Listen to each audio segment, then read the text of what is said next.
വനിത ഉറങ്ങില്ലായിരുന്നോ? ഇല്ല, കിടന്നിട്ട് ഉറക്കം വരുന്നില്ല. നിനക്കെന്താ ഒരു മൂഡൌട്ട് പോലെ? മനസ്സിനൊരു സുഖം തോന്നില്ല. പേടിയൊന്നും വേണ്ട വച്ചേ, ധൈര്യമായിട്ടിരുന്നോ. ഇവന്മാരെയൊക്കെ കൈകാര്യം ചെയ്യാൻ പഠിക്കണം. ഇതൊക്കെ നമ്മൾ വേണ്ടാന്ന് വെച്ചാ വേണ്ട, അത്രേ ഉള്ളൂ. പോയി നോക്ക്. മാഡത്തിനെ വിളിക്കുന്നു. ആരെ? പാലോടൻ സാറിന്റെ മുറിയിലേക്കല്ല പറഞ്ഞത്. 501. അങ്ങേര് മാത്രമേ ഉള്ളോ അതോ അലവലാതെ സിൽബന്ധികളുണ്ടോ? തന്നെ ഉള്ളൂ. താൻ പൊയ്ക്കോ, ഞാൻ വന്നോളാം. ശരി. ആ, നീ റൂം പൂട്ടിക്കിടന്നു. ഞാൻ വരാൻ വെളുപ്പാവും. വന്നിട്ട് അടുപ്പിച്ച് 3 ബെല്ലടിക്കും. അപ്പൊ തുറന്നാ മതി. വരട്ടെ.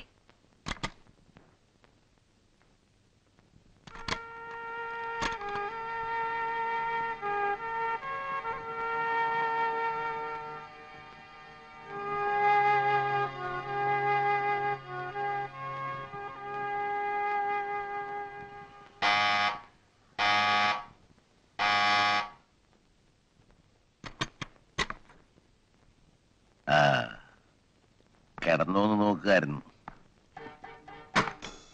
എങ്ങനെയുണ്ട് താമസമൊക്കെ? തൽക്കാലം വേറെ മുറിയൊന്നും ഇല്ലായിട്ടാ. കൊച്ചിനെ ഞാൻ നല്ലൊരു മുറി അറേഞ്ച് ചെയ്യുന്നുണ്ട് കേട്ടോ.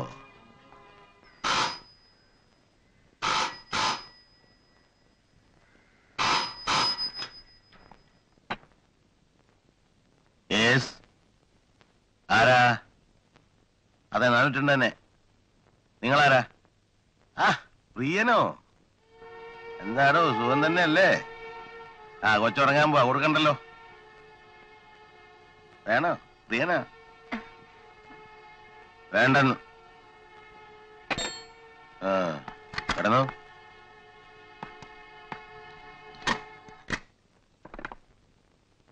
ഹലോ.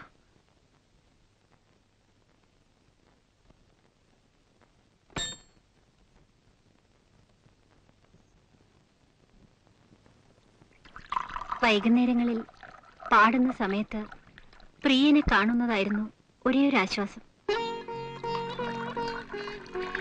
വനിതയ്ക്ക് പ്രിയനോട് പ്രേമമായിരുന്നു? എനിക്കിഷ്ടമായിരുന്നു.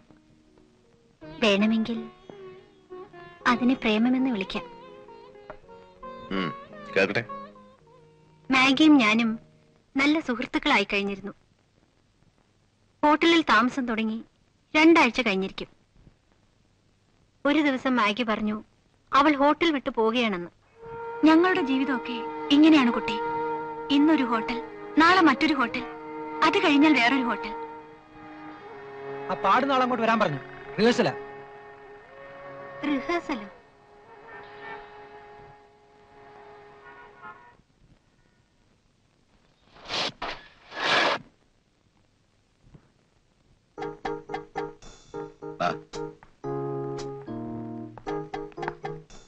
പെണ്ണേ, ഇന്ന് വലിയാളാ നിന്റെ കൂടെ പാടാൻ പോകുന്നത്. പ്രിയൻ എന്ത് പറ്റി? ഒന്നും പറ്റിയില്ല, ഞാൻ അവനെ കട്ട് ചെയ്തു. എന്താ, പ്രിയൻ ഉണ്ടെങ്കിലേ പാട്ട് വരത്തുള്ളോ? അങ്ങനെയാണോ തങ്കപ്പാ? ഇല്ലാതെ വരും, നോക്കാം. എന്നാ റിഹേഴ്സ് തുടങ്ങിക്കൂ. എന്താണോ തന്റെ പേരെന്ന് പറഞ്ഞ്? വാസൻ. ആ, നന്നായിട്ടൊക്കെ നിന്നോണം. പാട്ട് മാത്രം പാടിയാ മതി. പ്രേമോ ശൃംഗാരമൊന്നും വേണ്ട കേട്ടോ. ശരി. പ്രിയൻ പോയി കഴിഞ്ഞതിന് ശേഷം എനിക്ക് പേടിയായി തുടങ്ങി. എങ്ങനെയെങ്കിലും ഹോട്ടൽ വിട്ട് പോകണമെന്നായിരുന്നു എപ്പോഴും എന്റെ ചിന്ത. പക്ഷെ പുറത്തു പോകാൻ എനിക്ക് അനുവാദം ഉണ്ടായിരുന്നില്ല. ആരെങ്കിലും എപ്പോഴും മുറിക്ക് മുമ്പിൽ ചുറ്റിപ്പറ്റി നിൽക്കും. എനിക്ക് ചുറ്റും ഭീതിയുടെ ഒരു വലയം സൃഷ്ടിച്ചതുപോലെയാ. തമ്പി സാർ, തമ്പി സാർ, സാറേ, തമ്പി സാറേ, തമ്പി സാറേ, സാർ. എന്റെ പൊന്ന് സാറേ, ഇതൊക്കെ പൊതിഞ്ഞേട്ടി കൊണ്ടുവരാൻ ഞാൻ എന്ത് പാടുപെട്ടെന്നോ. ടിഫിൻകാർ 2 ഇവിടെ പെട്ടു പോയില്ലേ. പതിവ് കൊണ്ടുവന്നിട്ടുണ്ട്. ഒഴിക്കട്ടെ? വേണ്ട, ഇന്ന് ഞാൻ കഴിക്കുന്നില്ല. രാത്രി കുറച്ച് എഴുതണം. അപ്പൊ പിന്നെ എന്റെ കോട്ടായോ? താനും കഴിക്കണ്ട. എന്നാ ഊണ് ഉൾപ്പെട്ടെ? വേണ്ട, ഞാൻ എടുത്ത് കഴിച്ചോളാം. ഇപ്രാവശ്യം വന്നിട്ട് സാറിന് എന്തോ എന്നോട് വിരോധം പോലെ. ഒരു വിരോധവും ഇല്ല വിശ്വംഭര. അതൊക്കെ മനുഷ്യരുടെ ഓരോ സമയത്ത് ഓരോ മൂടുകളല്ലേ. ശരി, ഞാൻ നിന്നിട്ട് സാറിന്റെ മൂഡിന് തടസ്സമാകുന്നെങ്കിൽ വേണ്ട, ഞാൻ ഇങ്ങനെ പോയേക്കാം. ആ ടിഫിൻകാരോട് എത്തും. എന്നാ ഫ്ലാസ്ക്. അപ്പൊ സാറേ, ഒന്നുമില്ല.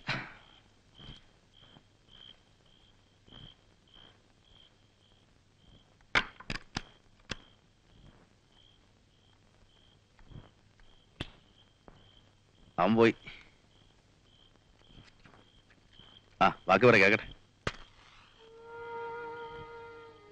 മാഗി ഹോട്ടൽ വിട്ട് പോകുന്ന ദിവസമായിരുന്നു അന്ന്. ചേച്ചിക്ക് രാവിലെ പോയാ പോരെ, ഞാൻ തനിച്ചിവിടെ. അത് പറ്റില്ല, രാത്രി തന്നെ പൊയ്ക്കോളാനാ കുഞ്ഞിപ്പാലു പറഞ്ഞിരിക്കുന്നത്. ഇല്ലെങ്കിൽ ഇറക്കി വിടുന്ന ടൈപ്പാ അയാള്. വെറുതെ എന്തിനാ അയാളുമായി?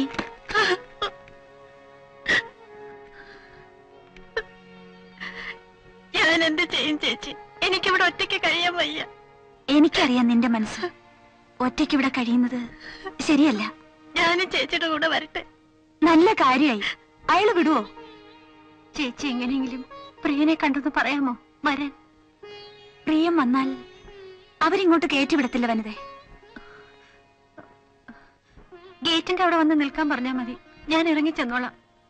അതത്ര എളുപ്പമാണോ? പ്രിയന്റെ അഡ്രസ് ഉണ്ടോ നിന്റെ കയ്യില്? ആ,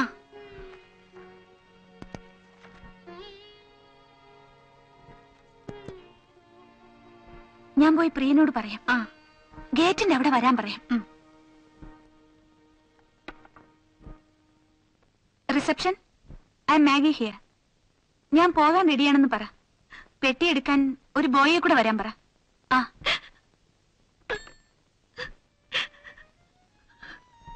നീ ഒരു പാവം കുട്ടിയാ. നിനക്ക് പറ്റിയതല്ല ഇവിടുത്തെ പണി. എന്തു വന്നാലും നീ സ്വയം രക്ഷിച്ചോ, നശിക്കരുത്. 1500 വണ്ടി ചാർജും ഉണ്ട്. ഇതിലൊരൊപ്പിട്ടേ.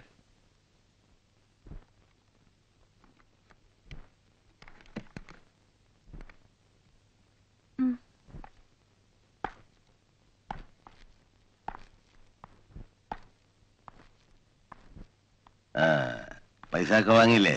അടുത്ത മാസം 15-ാം തീയതി വരുമല്ലോ. പുതിയ കോൺട്രാക്ട് അന്നേരം ഒപ്പിടേ.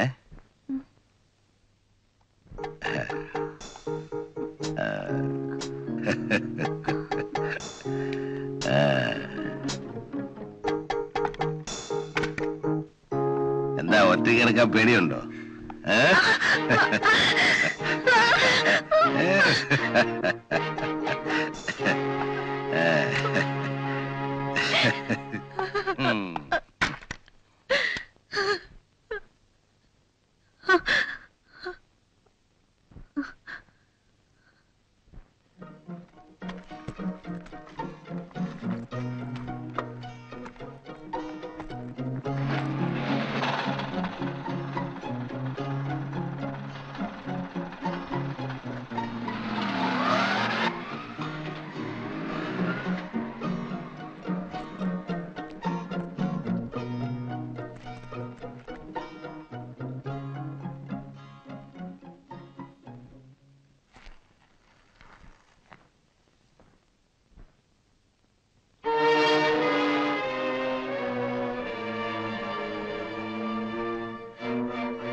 അയാൾ മരിച്ചോ?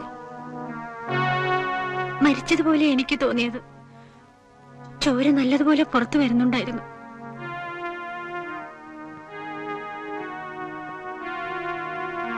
ഇന്നലെ രാത്രിയല്ലേ ഈ സംഭവം നടന്നത്? അല്ല, മിനിഞ്ഞന്ന് രാത്രിയാണ്. അത് ശരി.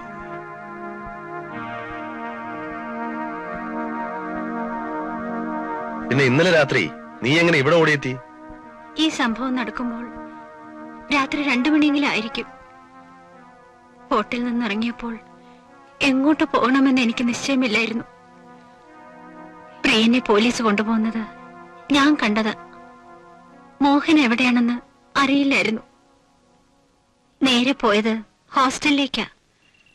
അവിടെ ഗീത ഉണ്ടാകുമല്ലോ സഹായത്തിനെന്ന് കരുതി.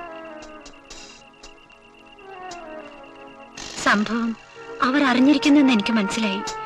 എന്നെ കാത്താണ് നിൽക്കുന്നതെന്നും മനസ്സിലായി. ദൂരെ എവിടെയെങ്കിലും പോയി കളയാമെന്ന് വിചാരിച്ചാണ് ബസ് സ്റ്റാൻഡിൽ എത്തിയത്. അവിടെ എത്തിയപ്പോഴാണ് കയ്യിൽ പണമൊന്നും ഇല്ലല്ലോ എന്നോർത്തത്.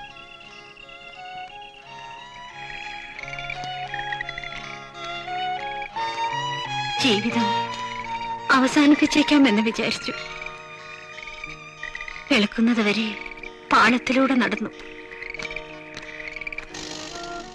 ഒരു ട്രെയിനും വന്നില്ല. നടന്ന് നടന്ന് ഇതിനടുത്തുള്ള പട്ടണത്തിലെത്തി. പകൽ മുഴുവൻ റെയിൽവേ സ്റ്റേഷനിലെ ബെഞ്ചിലിരുന്ന് സമയം കഴിച്ചു.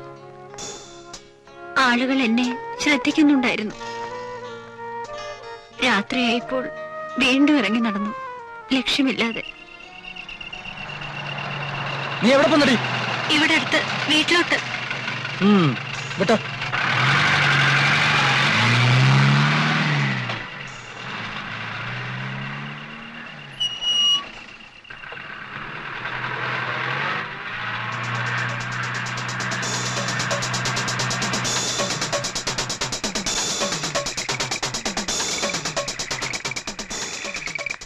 പോലീസ് എന്നെ തിരിച്ചറിഞ്ഞിട്ട് വന്നതാണോ എന്നെനിക്ക് തോന്നി.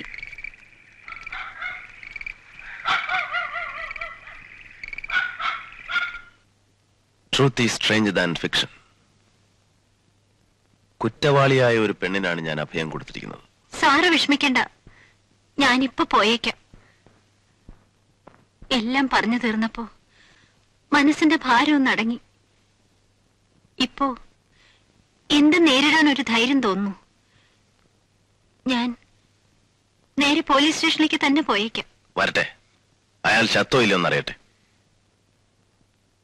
വേണ്ട സർ, ഞാനിനി സാറിന് ഭാരമാകുന്നില്ല. വനിതേ, നിന്റെ കഥ കേട്ട് കഴിഞ്ഞപ്പോ എനിക്ക് എന്റെ കഥാപാത്രങ്ങളോട് തോന്നുന്ന പോലെ ഒരു അടുപ്പം നിന്നോട് തോന്നുന്നു. എനിക്ക് നിന്നെ സഹായിക്കണമെന്നുണ്ട്. നിന്റെ കഥ തീരുന്നില്ലല്ലോ. ഈ കഥയിൽ എനിക്കൊരു കഥാപാത്രമായാൽ കൊള്ളാമെന്നൊരാഗ്രഹം. നിന്നെ രക്ഷിക്കാമെന്ന് ഞാനും നോക്കട്ടെ. നീ വേണ്ടെന്ന് പറയരുത്. നാളെ ഞാൻ ആ ഹോട്ടൽ വരെ ഒന്ന് പോവാം. പാലോടൻ ചത്തിട്ടുണ്ടോ എന്ന് അന്വേഷിക്കാം. പ്രിയനെ അന്വേഷിക്കാം. കണ്ടാ വിവരം പറയാം.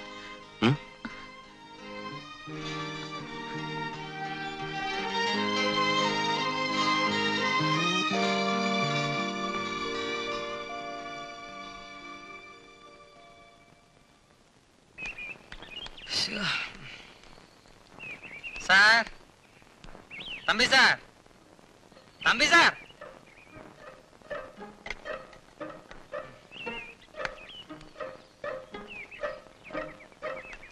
സാറേ, തമ്പി സാറേ.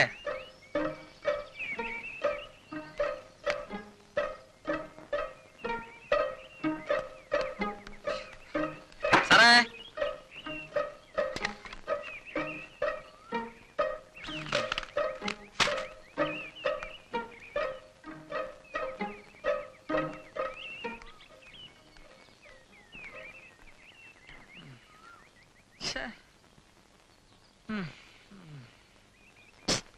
ചേടാ, ഇയാളിത് എവിടെ പോയി കിടക്കുന്നു? എഴുതാനെന്നും പറഞ്ഞോണ്ടിരുത്തിയിട്ട്. അയാൾക്ക് ഇഷ്ടമുള്ള പോരട്ടെ.